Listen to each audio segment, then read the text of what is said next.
Saint کے انتخابات amicably ہو گئے اور کے پی کے میں جو ان کا فارمولا تھا وہ طے پا گیا، لیکن کیا آپ یہ سمجھتے ہیں کہ پاکستان تحریک انصاف کو جب اتنی وہ ریگنگ کے الزامات لگا رہے تھے، ہارس ٹریڈنگ کے الزامات وہ لگا چکے ہیں، تو اس بار بھی وہ دیکھ لیتے؟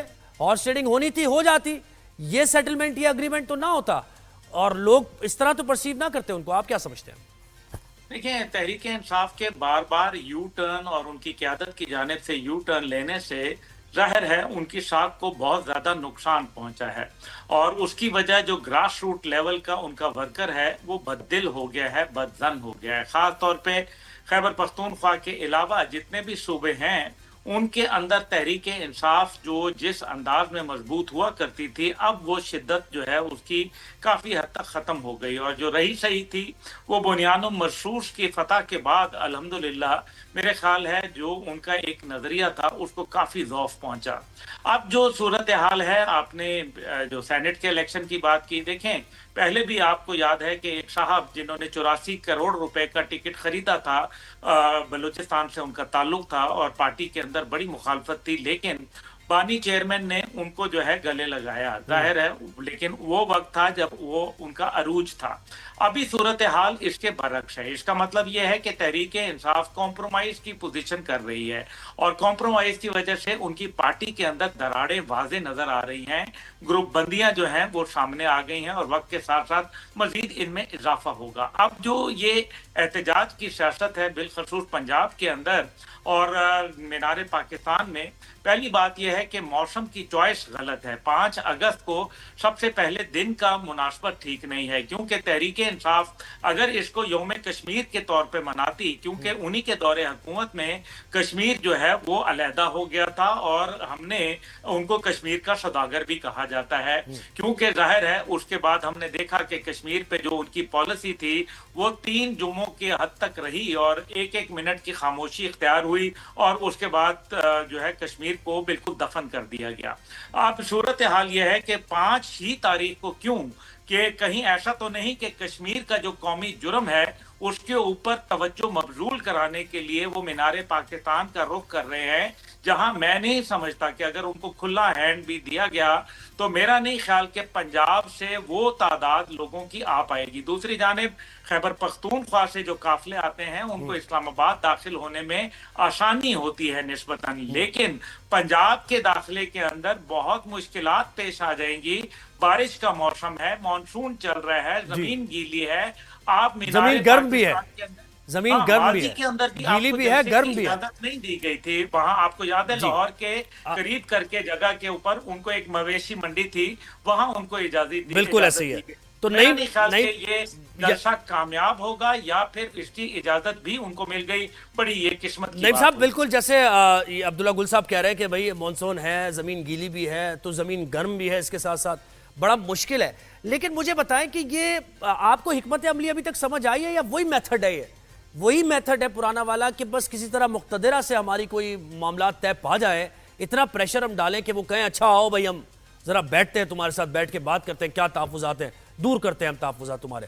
وہی میتھڈ ہے، آپ کو کچھ مختلف نظر آتا ہے یہ؟ دیکھیے، ظاہر ہے کہ تحریک انصاف ایک سیاسی جماعت ہے، اور اس وقت جو ہے وہ ریاست کے دباؤ کا شکار ہے.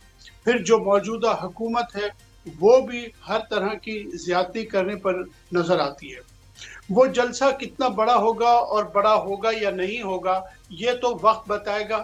آپ نے جو جھگڑا صاحب سے کہا تھا کہ بھائی آپ انہیں اجازت دے دیں، آپ کو یہ شرط نہیں لگانی چاہیے تھی.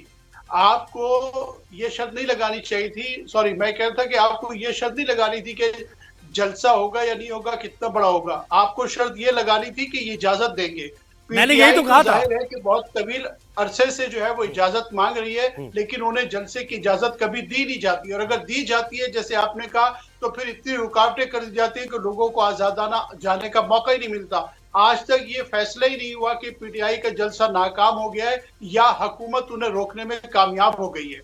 دوسری بات یہ ہے کہ خیبر پختونخوا میں جو سینٹ کا الیکشن ہے، یا 5 تاریخ کو جو جلسے کا اعلان کیا گیا ہے، دیکھیے ایک سیاسی پارٹی، اس کے قائد جو ہے وہ جیل میں بند ہیں، اور وہ سمجھتے ہیں کہ وہ غیر قانونی طور پہ بند ہیں. وہ زبردستی جھوٹے مقدمات میں بند ہیں، تو ظاہر ہے کہ وہ پارٹی ان کی رہائی کی کوششیں ضرور کرے گی۔ آپ دیکھیے کہ جو سب سے بڑا الزام لگایا جاتا ہے، جو سب سے بڑی بات کی جاتی ہے 9 مئی کی، یہ بڑی بدقسمتی کی بات ہے کہ مین اسٹریم میڈیا میں، چاہے وہ الیکٹرانک میڈیا ہو یا چاہے وہ پرنٹ میڈیا ہو، آپ دیکھیں کہ عدالتوں کی کارروائی کا کہیں کوئی ذکر ہی نہیں ہوتا۔ 9 مئی کے جتنے مقدمات میں جتنے ان کے اسٹار وٹنس ہیں، وہ سب جو ہیں یا تو اپنی گواہی سے مکر گئے ہیں، یا انہوں نے جس قسم کی گواہی آگے دی ہے اس میں ان تمام لوگوں کی بے گناہی ثابت ہو ٹائمنگ گئی بڑی ہے۔ میٹر کرتی ہے۔ اب آپ کو لیٹسٹ خبر میں دوں، اب بچر صاحب جو ہیں پنجاب میں اپوزیشن لیڈر ہیں، ان کے 9 مئی میں پتہ ہے آپ کو ان کو سزا ہو گئی ہے، ان کے ساتھ دیگر لوگوں کو بھی۔ تو یہ کہ مینار پاکستان پر جلسے کا اناؤنسمنٹ ہوتا ہے، اور وہ پراج صاحب آپ مجھے بتائیں کہ یہ کیا ہم ان معاملات کو اسی پرسم سے دیکھیں گے نا جو ہوتا رہا ہے ہمارے ملک میں؟ ایسا تو نہیں ہے کہ کوئی نئی چیز ہو رہی ہے، یہ ہوتا رہا ہے عام ٹوسٹنگ وغیرہ، اور ہم دیکھتے رہے کہ ٹائمنگ فیصلوں کی میچ کرتی ہے سیاسی حکمت عملی سے۔ اور جب آپ کیسے انالائز کر رہے ہیں کہ آپ ان حالات و واقعات کو مدنظر رکھتے ہوئے پی ٹی آئی کچھ کر پائے گی، کوئی مومنٹم گین کر پائے گی؟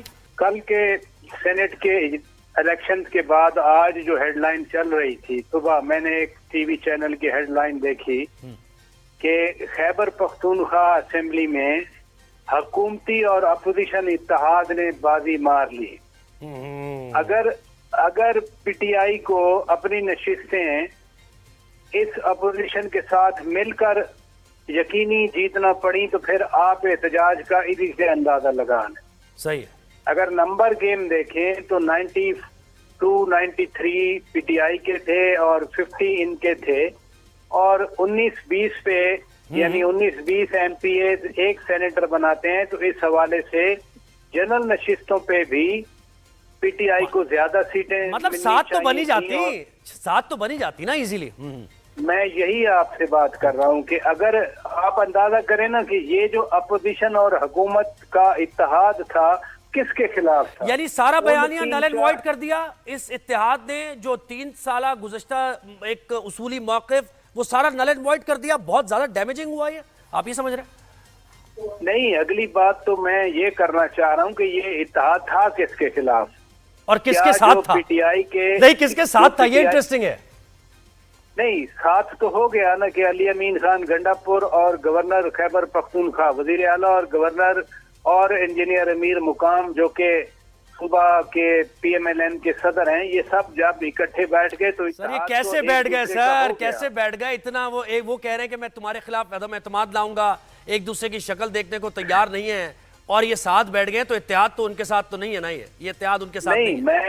میں آپ سے یہی بات کر رہا ہوں کہ آپ اسی سے اندازہ کر لیں کہ آگے جو سیاست ہے وہ کس رخ پہ جائے گی۔ احتجاج تو بڑی بات ہے۔ دوسرا یہ ہے کہ ابھی 4-5 دن پہلے خان صاحب کا ایک ایکس پہ میسج سامنے آیا تھا، اور اس میسج میں پھر انہوں نے ہٹ آؤٹ کیا، نام لے کے، فیلڈ مارشل نام لے کے انہوں نے کہا کہ نہیں، انہوں نے بالکل واضح طور پر ہٹ آؤٹ کیا، ساتھ کہہ دیا کہ مذاکرات کا وقت اب ختم ہو گیا۔ نعیم صاحب، اب تو کچھ مختصر ہمارے پاس وقت رہ گیا ہے اس ٹاپک کے لیے، کیا کہنا چاہیں گے؟ جیسے پراج صاحب بات کر رہے تھے کہ بیٹھ کے بات کر لیں حکومت کے ساتھ، آپ واقعی سمجھتے ہیں پریکٹیکل اپروچ ہے یہ، بیٹھ کے بات کرنے سے مسائل حل ہو جائیں گے، یا جب تک قبولیت نہیں ہوگی؟ میں سمجھتا ہوں کہ بجائے پی ٹی آئی کو ڈسکس کیا جائے، ہمارا مسئلہ تو یہ ہے کہ اس وقت ملک میں عملاً جو ہے وہ آئین نہیں ہے، اس وقت ملک میں عدالتیں نہیں ہیں۔ آپ دیکھ لیجئے سردار اسحاق صاحب نے جو ایک نوٹس کیا ہے کابینہ کو، عافیہ صدیقی کے حوالے سے آپ دیکھ لیجئے حکومت کی پالیسی کیا ہے، ججز کیا کہہ رہے ہیں۔ تو اصل موضوع تو یہ ہے، اور پی ٹی آئی سے گفتگو تو پچھلے 3 سال سے شہباز شریف صاحب کہہ رہے ہیں کہ آئیں جی بیٹھ کے بات کر لیں، لیکن ظاہر ہے کہ جو مینڈیٹ کا مسئلہ ہے وہ تو دینے کو تیار نہیں ہے، اس لیے ان سے بات کچھ بھی نہیں ہو سکی۔ آپ صحیح کہہ رہے ہیں کہ اس گفتگو کا کوئی مقصد نہیں ہے، کوئی ہر چیز لا حاصل ہے۔ وہ نشستن گفتن برخاستن والی بات ہے۔ آپ بھی یہی سمجھتے ہیں عبداللہ گل صاحب کہ کچھ ہے نہیں دینے کو حکومت کے پاس، زیادہ سے زیادہ جلسے کی اجازت تھوڑی سی مل جائے گی کنڈیشنز کے ساتھ، یہ گیو اینڈ ٹیک ہو سکتا ہے؟ باقی جو پی ٹی آئی کو چاہیے الیکشن ریگڈ، وہ کہتے ہیں ہمیں دوبارہ الیکشن چاہیے، حکومت دے سکتی ہے یہ، یا دے گی، یا اس پوزیشن میں ہے؟ نہیں